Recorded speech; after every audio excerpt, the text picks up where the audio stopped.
may have some ignition problems. Well, what a thrill for Harry. There's the white flag, only one to go. Suddenly, to have that dramatic development occur for him. Harry Gant has had a 5th place finish at Richmond and Rockingham this year. Those are the best finishes he's had. But wouldn't this be a very welcome victory for him? 133 Grand National NASCAR races and 2 victories in all of those years.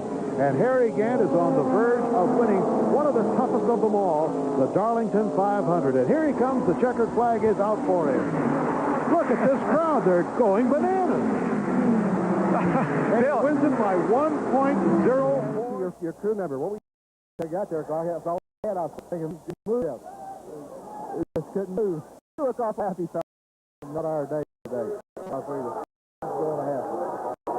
been the last couple of laps. I really felt like a big motor. I was trying to claim the tires, not really running that hard. 3 laps to go, and when I try to run hard, I get too loose. I'm trying to save the tires the last 3 laps. Last time it was second, this time it was first for Harry Gant and the Skull Bandit crew here at Pocono. Harry led for a little more than halfway in the race. He led 102 out of 200 laps.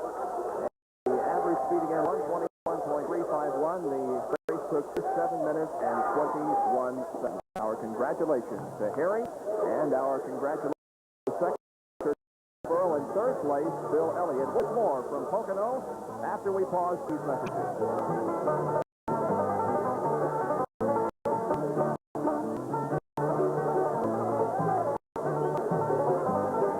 Raceway, your leader, Harry Gant. He works out of turn 2, Bob, and heads down the backstretch for the final time. Harry Gant has the Southern 500 victory within his sights into turn number 3 for the final time. There is a little bit of race traffic in front of him, but it should present no problem. Harry Gant now moves in turn number 4, comes off of the corner and sees the checkered flag from Harold Kender, and there it is. Harry Gant has won the Southern 500 for 1984, and Harry signifies the win already by sticking the hand out. Get a chance on anybody to get between him and the pace car. So here's Gant. There's the finish line, and there's the checkered flag. Harry Gant wins the Sovereign Bank 500. It's his 7th Grand National victory in his career.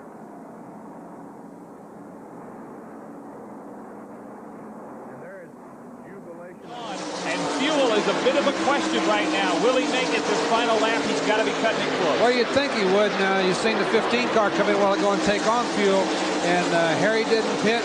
And neither did Junior with the 11 car, so I don't know. It's going to be close. Well, Harry's lead is about half a lap now, so if Harry can just hold it together as he comes into turn 3, he will win this race for the 2nd year in a row.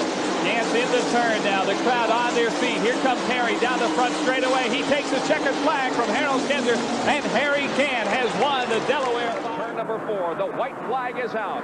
1 more lap to go, and Harry Gant has his 3rd win of 1985 in Winston Cup competition. He comes out of corner number 2. Not much traffic ahead of him. It's going to be easy sailing, it appears, for Harry Gant. He's in turn 3 now, keeps the car low on the racetrack. Off of corner number 4, onto the main straightaway. Harry Gant wins the Holly Farms 400 in North Wilkesboro. Jeff Bodine for 2nd. And Rusty Wallace and Kowicki almost loses off the corner as he tries to hold off Rusty Wallace. White flag. 1 more lap for Harry Gant. 1 more lap to go for Harry. He's got a comfortable lead as the cars come off of corner number 2 and down the backstretch. There he is, but the real battle's for 2nd position.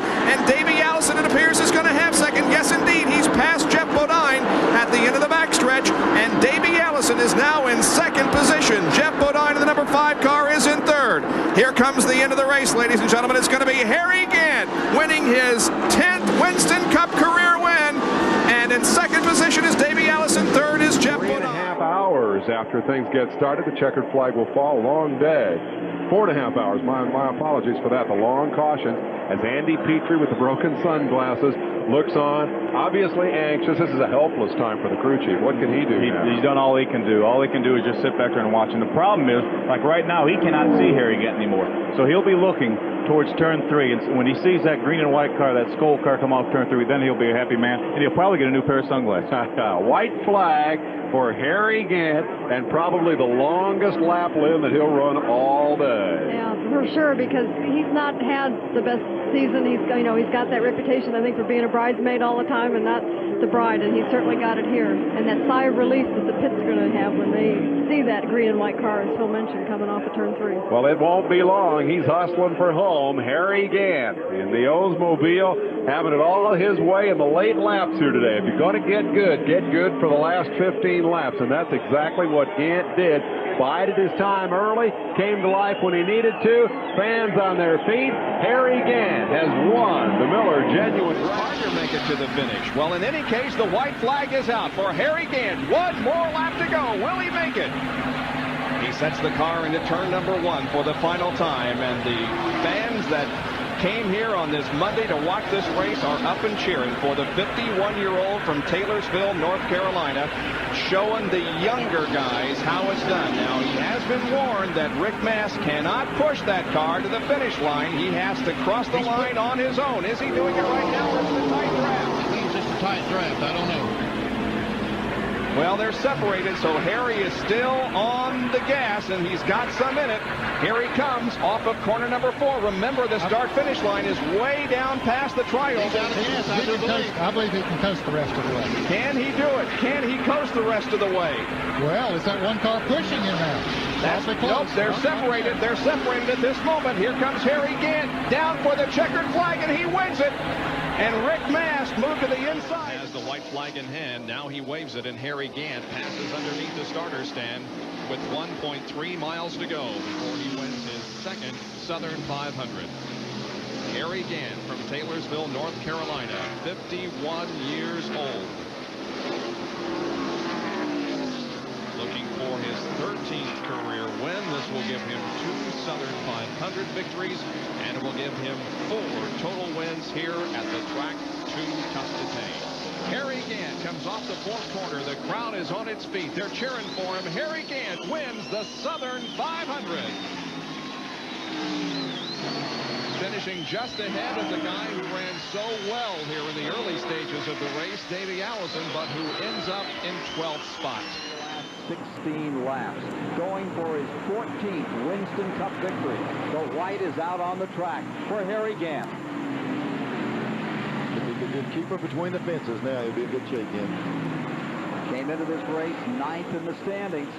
What a run to the finish this year in Atlanta. Harry Gant can keep this streak going. Here he is coming around for the final time. Checkers about to be thrown, and it's Harry Gant flying to victory 2 in a row for the first time in his Winston Cup career, defeating Davey Allison. White flag for Harry Gant.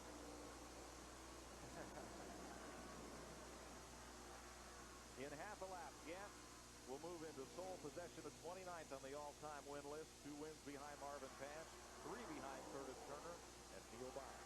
White flag. Turn 3. Goal banded old. Leo Jackson and Precision Products team Andy Petrie and the crew.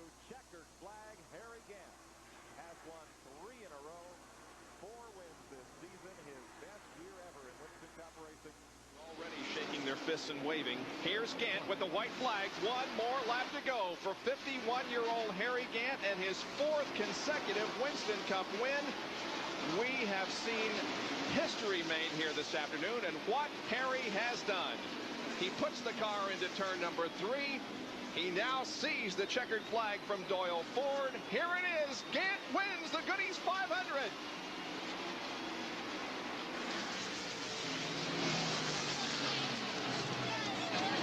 Gant runs out of gas. It's Dale. 1 lap to go. White flag for Harry Gant. He needs a quart of gas. Oh, man.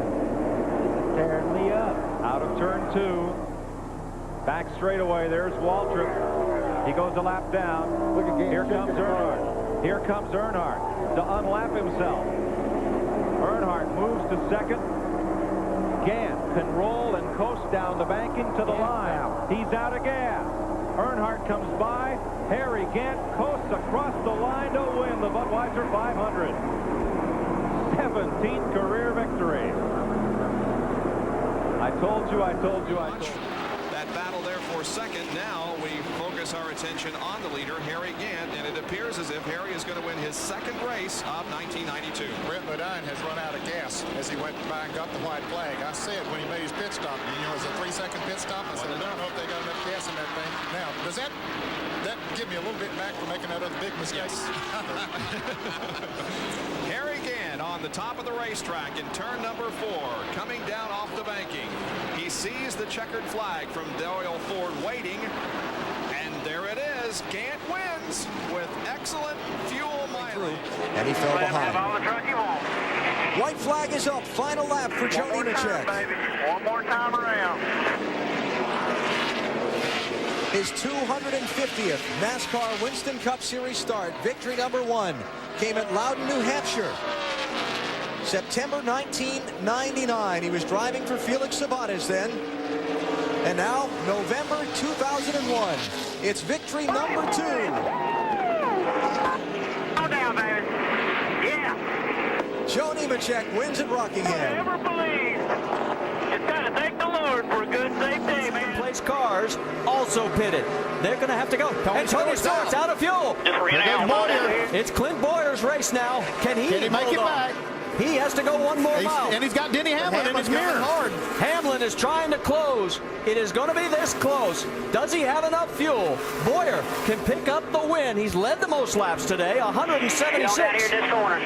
He's got to get through 3 and 4.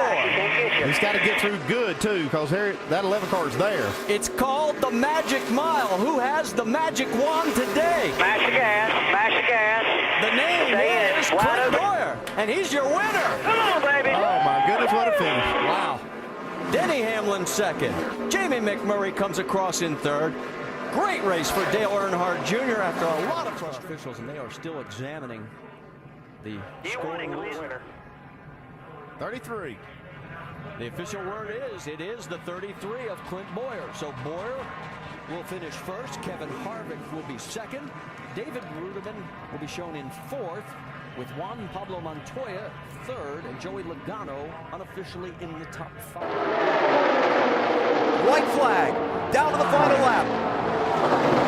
Can anybody run up and catch Burton and Boyer? They've got some ground to make up if they're going to do it. Shuffling around in this pack. 8 of the last 12 races here have been decided on the last lap. Dave Blaney first to break from the traffic with Brad Keselowski. Here come Brian Vickers and Casey Kane. Whole knot of cars behind them. But Jeff Burton is a half a lap for victory. This far clear of the pack, does Boyer